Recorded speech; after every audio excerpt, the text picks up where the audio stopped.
संध्या की हल्की परछाइयाँ जैसे ही आंगन में उतरने लगी, नेहा घर के एक कोने में बैठी खिड़की से बाहर निहार रही थी। सामने सूखी मिट्टी धूल उड़ रही थी, जैसे जिंदगी की तंग गलियों में उम्मीदें खो गई हो। उसका मन अंदर तक थका हुआ था, लेकिन चेहरा अब भी शांत दिखता था। शायद इसलिए क्योंकि वह रो रो कर अब थक चुकी थी। उसी वक्त दरवाज़ा खुला और एक जाना पहचाना स्वर कमरे में गूंजा। माँ, यह लड़की कौन है? कहाँ से आ गई और यहाँ बैठी हमारी प्रॉपर्टी को घूर रही है? यह आवाज़ थी समर की, मीरा आंटी के बेटे की, जो किसी भी तरह नेहा को स्वीकार करने को तैयार नहीं था। उसकी आंखों में गुस्सा नहीं, बल्कि एक अजीब सी नफरत तैर रही थी, जैसे कोई उसे अपना दुश्मन समझ बैठे। बिना कुछ जाने मीरा आंटी ने हल्के से मुस्कुराते हुए कहा, समर, अगर तुम्हें जायदाद की चिंता है तो मत करो, भगवान सब कुछ कर्म के अनुसार देता है। समर को यह जवाब नागवार गुजरा। उसने नेहा की तरफ इशारा करते हुए कहा, माँ, यह लड़की हमें लूटने आई है। तुम्हें नहीं समझ आता, ये हम सबके लिए खतरा है। नेहा चुप रही। उसकी आंखों में आंसू थे, लेकिन होठ सिले हुए। वह जानती थी यह लड़ाई सिर्फ शब्दों की नहीं, उसकी अस्तित्व की थी। लेकिन समर कहाँ मानने वाला था।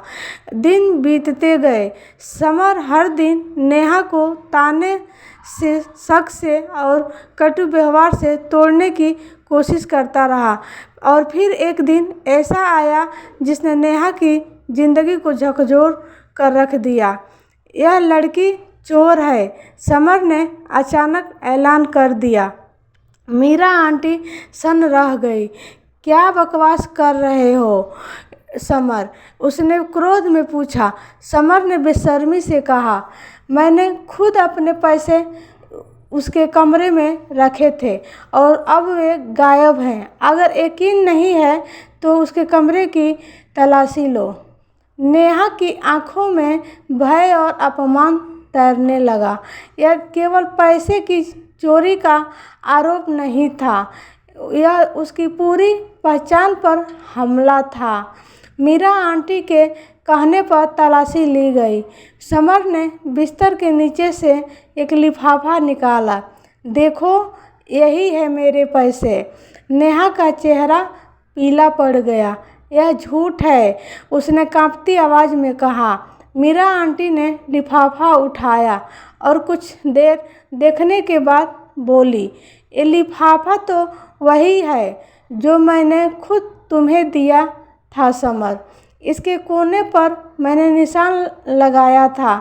समर के चेहरे का रंग उड़ गया। माँ, आप मुझे गलत समझ रही हैं। नहीं समर, मीरा आंटी की आवाज़ सख्त हो गई थी। अब मैं बिल्कुल सही समझ रही हूँ। तुमने मुझसे मेरी बेटी जैसी बच्ची पर शक करवाया। नेहा के लिए वह पल जैसे फिर से जन्म लेने जैसा था। उसने पहली बार महसूस किया कि वह अकेली नहीं है। उसके भीतर एक हिम्मत जाग उठी थी। उस रात उसने अपने आप से वादा किया, मैं हारने के लिए नहीं बनी हूँ। नेहा ने जब मीरा आंटी के चेहरे पर भरोसे की चमक देखी तो उसका दिल हल्का हो गया। बरसों से जो दर्द दिल में जमा था, जैसे आज वह आंसुओं के रूप में बहकर बाहर आ गया। वह जानती थी कि यह भरोसा ही अब उसकी सबसे बड़ी पूंजी है। मीरा आंटी ने उस शाम नेहा को अपने पास बैठाया और कहा, बेटी, ज़िंदगी से हार नहीं मानते। जब पूरी दुनिया तुम्हारे खिलाफ हो तब भी एक माँ की दुआ और खुद पर यकीन तुम्हें कभी गिरने नहीं देगा। नेहा ने सिर झुकाकर कहा, मैं अब हारूंगी नहीं आंटी। मुझे पढ़ना है, कुछ बनना है, ताकि लोग मेरे नाम से मुझे पहचाने, मेरे दर्द से नहीं। मीरा आंटी ने उसके सिर पर हाथ फेरा। तो फिर कल से पढ़ाई शुरू, मैं तुम्हारे पीछे खड़ी हूँ। नेहा ने पढ़ाई में बहुत को झोंक दिया।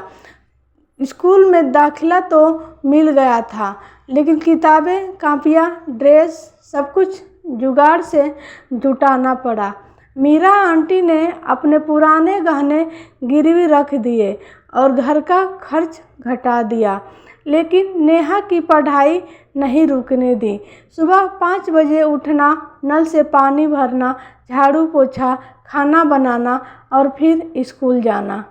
शाम को स्कूल से लौटने के बाद वह पड़ोस के बच्चों को ट्यूशन पढ़ाने लगी, जिससे अपनी किताबों और स्टेशनरी का खर्च उठाने लगी। समर अभी घर में ताने कसता, लेकिन अब उसकी बातों का असर नेहा पर नहीं होता। उसके भीतर एक आग जल रही थी, जो हर अपमान, हर बाधा को भस्म कर रही थी। यह दिन आया जब बोर्ड परीक्षाओं के नतीजे घोषित हुए। नेहा ने गांव में नहीं, पूरे ज़िले में मैट्रिक की परीक्षा में टॉप किया। अखबार में उसका नाम, फोटो और उसके संघर्ष की कहानी छपी।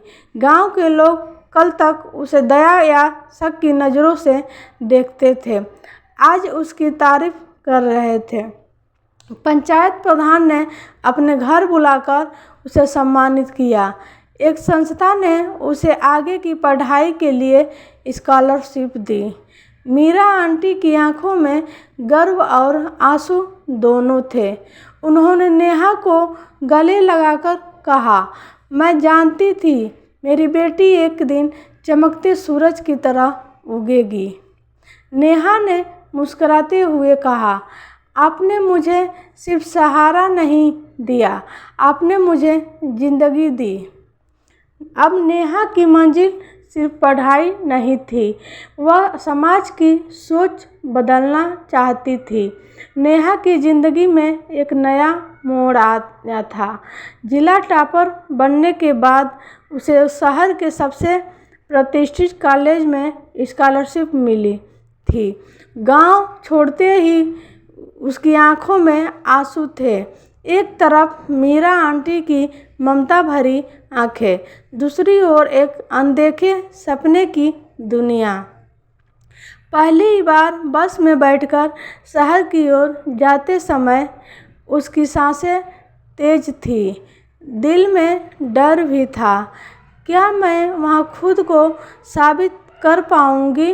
लेकिन जैसे ही उसने मीरा आंटी द्वारा दी गई छोटी सी डायरी निकाली और उसके पहले पन्ने पर लिखा एक वाक्य पढ़ा, बेटी उड़ना सीखो, क्योंकि ज़मीन पर रेंगने की आदत दुनिया डाल देगी। उसने अपने डर को बंद किया और सपनों को खोल दिया। कॉलेज में दाखिला हुआ। शहर की भीड़, लड़कियों के खुले विचार, फैशनेबल कपड़े, स्मार्टफोन, इंग्लिश में बातचीत, सब कुछ नया था। नेहा को लगा जैसे वह किसी दूसरी दुनिया में आ गई है। पहले दिन की क्लास में जब प्रोफेसर ने पूछा, what your opinion about gender equality, सारे स्टूडेंट ने हाथ उठाए, पर नेहा चुप रही। वह चाहती थी बोलना, बहुत कुछ बोलना, पर जुबान साथ नहीं दे रही थी। शाम को वह हॉस्टल के कमरे में बैठकर रो रही थी, पर वो नेहा अब कमज़ोर नहीं थी। उसी रात उसने खुद से एक वादा किया, कल से मैं बोलूँगी, सीखूँगी, गिरूँगी और फिर खड़ी हो जाऊँगी, लेकिन रुकूँगी नहीं। नेहा की असली उड़ान शुरू हुई। अगले कुछ महीनों में उसने अपने अंदर की झिझक तोड़ी। धीरे धीरे उसने इंग्लिश बोलना सीखा, लाइब्रेरी में घंटों बैठकर किताबें पढ़ी, क्लास में सवाल पूछे और कॉलेज की डिबेट टीम में हिस्सा लिया। लोगों ने उसकी सादगी को कमजोरी समझा, पर जल्द ही वह अपनी मेहनत और बुद्धिमत्ता से सबकी आंखों में सम्मान पाने लगी। एक दिन कॉलेज में एक सेमिनार रखा गया। विषय था रूरल वुमेन्स एम्प्लॉयमेंट। नेहा को मंच पर बोलने का मौका मिला। सैकड़ों छात्र छात्राओं के सामने माइक पकड़े हुए वह कुछ पल के लिए चुप रही। फिर उसने अपनी कहानी सुनाई, एक ऐसी लड़की की कहानी जिसे समाज ने बार बार तोड़ा, लेकिन उसने हर बार खुद को जोड़ा। जब वह बोल चुकी तो पूरा हॉल तालियों से गूंज उठा। प्रोफेसर, जो कभी उसकी चुप्पी को असुरक्षा समझते थे, आज उसकी आवाज़ में बदलाव की उम्मीद देख रहे थे। उस दिन नेहा को एहसास हुआ, उसने सिर्फ पढ़ाई नहीं सीखी थी, उसने अपनी आवाज़ को ताकत बनाना सीख लिया था। कॉलेज के दिनों में अब नेहा की पहचान बन चुकी थी। उसका आत्मविश्वास बढ़ा था और उसके विचार अब सिर्फ उसकी डायरी तक सीमित नहीं थे, वे अब मंच पर गूंजने लगे थे। लेकिन जहाँ रोशनी होती है वहाँ उसकी छाया भी होती है, और नेहा के सामने अब कुछ ऐसी ही छाएं उभरने लगी थी। कॉलेज में एक ग्रुप था, एलाइट सर्कल। ये वो छात्र छात्राएं थे जो बड़े घरों से आते थे, महंगे कपड़े, धारा प्रवाह, अंग्रेजी और अक्सर घमंड से भरे हुए। उनमें से एक लड़की थी रिया, तेज, आत्मविश्वासी और कॉलेज की सोसाइटी की प्रेसिडेंट। नेहा की लोकप्रियता और ईमानदारी ने रिया के लिए खतरे की घंटी बजा दी थी। एक गांव की लड़की आकर हमारी सोसाइटी का चेहरा कैसे बन सकती है? रिया ने अपने दोस्तों से कहा। नेहा को कुछ समझ नहीं आया। जब एक दिन उसकी नामजदगी एक कॉन्फ्रेंस के लिए कैंसिल कर दी गई, वजह अनुशासनहीनता और अनुभव की कमी, जबकि सच्चाई यह थी कि रिया ने पर्दे के पीछे से यह निर्णय प्रभावित किया था। नेहा टूटी। कमरे में आकर उसने अपनी डायरी खोली, पन्ने पलटे, लेकिन आज कुछ भी नहीं लिखा। बस खामोशी से छत को देखते हुए सोचती रही, क्या मेरी मेहनत से डर लगता है उन्हें? इन्हीं दिनों उसकी मुलाकात हुई आरव से, एक सीधा साधा पढ़ाकू लड़का जो कॉलेज मैगजीन का संपादक था। जब नेहा ने अपनी कहानी उसे सुनाई तो वह चुपचाप सुनता रहा। फिर बोला, लोग तभी परेशान होते हैं जब तुम सही रास्ते पर चल रहे हो। ये मत भूलना, अंधेरे में ही दीपक की ज़रूरत होती है। नेहा ने मुस्कुराकर कहा, तो क्या मैं भी वो दीपक बन सकती हूँ? आरव ने जवाब दिया, तुम पहले से हो, बस खुद को याद दिलाते रहो। आरव की बातें उसके लिए संबल बन गई। नेहा ने हार नहीं मानी। अगले हफ्ते उसने एक ओपन सेशन में हिस्सा लिया और अपनी कहानी को उस कॉन्फ्रेंस से भी ज़्यादा प्रभावशाली अंदाज में सबके सामने रखा।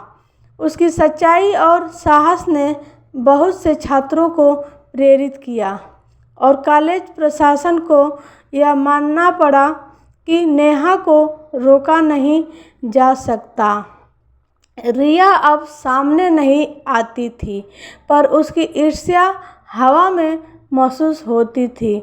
नेहा जानती थी ये दरारें उसे तोड़ने नहीं, उसे निखारने के लिए है। कॉलेज का माहौल अब नेहा के लिए कुछ बदला बदला सा था। जहाँ पहले उसे डर, अकेलापन और तिरस्कार का सामना करना पड़ता था। अब वहाँ आत्मविश्वास, सराहना और नए रिश्ते की सुगंध थी। लेकिन नई दुनिया के अपने जटिल समीकरण होते हैं और नेहा की ज़िंदगी अब एक नए मोड़ पर थी, जहाँ दिल की धड़कनों ने भी आवाज़ उठानी शुरू की थी। आरव, जो उसकी दोस्ती का सबसे खूबसूरत सहारा बन गया था, अब उसके दिल में धीरे धीरे घर करता जा रहा था। वे दोनों साथ में मैगजीन के लेखों पर चर्चा करते, किताबें बांटते, कॉफ़ी पर बातें करते और कभी कभी खामोशी में भी बहुत कुछ कह जाते। आरव की आंखों में हमेशा एक सुकून था जो नेहा के अंदर की हलचल को थाम लेता था। एक शाम कॉलेज की लाइब्रेरी की छत पर जब सूरज डूब रहा था और आसमान सिंदूरी रंग में रंगा था, नेहा ने आरव से पूछा, तुम हमेशा इतने शांत कैसे रहते हो? आरव मुस्कराया। उसकी आंखों में हल्की नमी थी। शायद क्योंकि हर दिन थोड़ा थोड़ा टूटता हूँ और फिर खुद को जोड़ता हूँ, तुम्हारी तरह। उस एक वाक्य में उसने नेहा को खुद से जोड़ लिया। लेकिन जिस वक्त सब कुछ सही लगने लगता है, अक्सर वही समय होता है जब ज़िंदगी कुछ गलत मोड़ लेती है। नेहा को एक दिन अपने गांव से खबर मिली, उसके पिता बीमार हैं। वह दौड़ती हुई गांव पहुंची। घर वही था, पर अब और भी टूटा हुआ। माँ की आंखों में थकान थी और पिता बिस्तर से उठ नहीं पा रहे थे। उस रात नेहा ने खिड़की से आसमान देखते हुए सोचा, क्या मैं सेल्फिश हो गई हूँ? क्या मेरे सपने मेरे अपनों से बड़े हो गए हैं? कॉलेज, मंच, पुरस्कार, आरव, ये सब अब उसे बहुत दूर लगने लगे। गांव में रुककर उसने पिता की सेवा की, लेकिन दिल में यह सवाल गूंजता रहा, क्या मैं वापस जा पाऊंगी? आरव ने उसे कई बार मैसेज किया, पर नेहा ने जवाब नहीं दिया। एक दिन उसका एक छोटा सा नोट आया, मैं तुम्हारी इंतज़ार कर रहा हूँ, लेकिन अगर तुम नहीं लौटोगी तब फिर भी मैं गर्व से कहूँगा, मैंने एक रोशनी को बहुत करीब से देखा है। नेहा की आंखें भर आई। वह जानती थी अब उसके पास दो रास्ते हैं, एक जो दिल के करीब है, दूसरा जो जिम्मेदारी का है। पर शायद असली हिम्मत उस रास्ते पर चलने में है जो दोनों को जोड़ता है। गांव की हवाओं में वो सुकून था जो नेहा की दिल को छूता था, लेकिन साथ ही एक बोझ भी था, जिम्मेदारी का, रिश्तों का और अपनी पहचान का। पिता की तबीयत अब पहले से थोड़ी बेहतर थी। माँ की मुस्कान में थकावट कम थी, लेकिन नेहा की आंखों में अभी एक गहराई थी, एक फैसला लेने की गहराई। रात के समय जब सब सो जाते, नेहा छत पर बैठकर आरव का मैसेज पढ़ा करती, मैं तुम्हारे बिना भी तुम्हें समझने की कोशिश कर रहा हूँ नेहा, लेकिन कुछ सवाल है जो सिर्फ तुम ही सुलझा सकती हो। नेहा ने उस रात माँ से पूछा, माँ, क्या मैं फिर से अपने सपनों के पीछे जा सकती हूँ? माँ ने उसके माथे पर हाथ रखा और कहा, बेटा, तूने हमें हमेशा ऊपर रखा, अब अपने आप को भी जगह दे। तू जब उड़ती है तब हमें भी आसमान दिखता है। नेहा की आंखों में आंसू थे, लेकिन इस बार ये आंसू किसी दर्द के नहीं, हौसले के थे। एक हफ्ते बाद नेहा वापस शहर लौटी। कॉलेज में कदम रखते ही जैसे पुराना हर पल सामने आ खड़ा हुआ। वो ताने, वो आंसू, वो अकेलापन। लेकिन अब वह सब कुछ अलग था। लोगों की नज़रों में अब सम्मान तथा नेहा के लौटते ही प्रिंसिपल ने स्टाफ रूम में सबके सामने कहा, हमारे कॉलेज को नेहा पर गर्व है। उसने दिखा दिया कि जड़ें चाहे कहीं भी हो, पर अगर इरादे मजबूत हों तो फूल कहीं भी खिल सकते हैं। आरव उसे नहीं मिला। उस दिन नेहा ने सोचा, शायद अब बहुत देर हो चुकी है। शाम को लाइब्रेरी में जब वो अपनी किताबें सहेज रहे थे, तभी सामने एक नोट आया। छत पर चलोगी? नेहा मुस्कुराई। जब वह छत पर पहुंची, आरव पहले से वहां था। आसमान में चांद था और नेहा के चेहरे पर वो चमक जो आरव को खींच लाई थी। आरव ने धीरे से कहा, मुझे लगा था तुम नहीं लौटोगी। नेहा की आंखों में स्थिरता थी। मुझे भी, लेकिन फिर याद आया, मैं अंधेरे से भागी नहीं थी, मैं उजाले की तलाश में थी। आरव ने मुस्कुराकर कहा, तो क्या अब हम मिलकर उजाला बांट सकते हैं? नेहा ने कोई जवाब नहीं दिया। बस छत पर खामोशी में 2 चाय के कप थे और 2 दिल जो अब बोलना नहीं, सुनना चाहते थे। कॉलेज का सभागार विद्यार्थियों से खचाखच भरा था। मंच पर भव्य सजावट, पीछे एक बैनर, अंतर्राष्ट्रीय साहित्यिक प्रतियोगिता, विचारों की क्रांति। देश भर से आए छात्र अपनी रचनाएं लेकर खड़े थे और दर्शकों में बैठे थे लेखक, पत्रकार और आलोचक, जिनकी एक नज़र किसी की किस्मत बदल सकती थी। नेहा के हाथ में कांपते हुए कागज थे, लेकिन उसकी आंखों में अब भय नहीं, विश्वास था। आरव ने पास आकर कहा, ये तुम्हारी कहानी है नेहा, कोई और इसे उतनी सच्चाई से नहीं कह सकता जितनी तुम। बस बोलो जैसे तुमने जिया। नेहा ने हल्की सी मुस्कान दी और मंच की ओर बढ़ चली। माइक के सामने खड़ी नेहा ने बिना कोई भूमिका बनाए पढ़ना शुरू किया।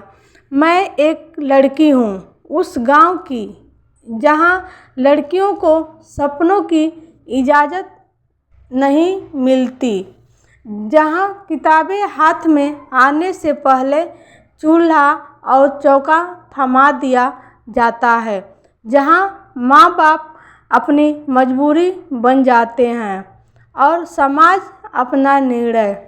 मैं वही लड़की हूँ जिसने सबको माफ़ किया, पर खुद को कभी नहीं, क्योंकि मैंने अपने सपनों को दफन किया था जिंदा रहते हुए। लेकिन आज मैं उन्हीं सपनों को दोबारा जी रही हूँ, क्योंकि अब मैं सीखा है अंधेरे से लड़ना, खुद से लड़ना और फिर खुद को गले लगाना। अगर मेरी कहानी किसी और को भी उसके सपनों की याद दिला दे, तो ये शब्द सिर्फ अक्षर नहीं, संजीवनी बन जाएंगे। पूरा हाल कुछ पल के लिए सन्नाटा ओढ़े खड़ा था। फिर तालियों की गूंज ने सन्नाटे को तोड़ दिया। प्रिंसिपल की आंखों में गर्व था। सभी निर्णायकों ने उसे स्टैंडिंग ओवेशन दिया और नेहा को लगा आज उसने खुद को पा लिया है।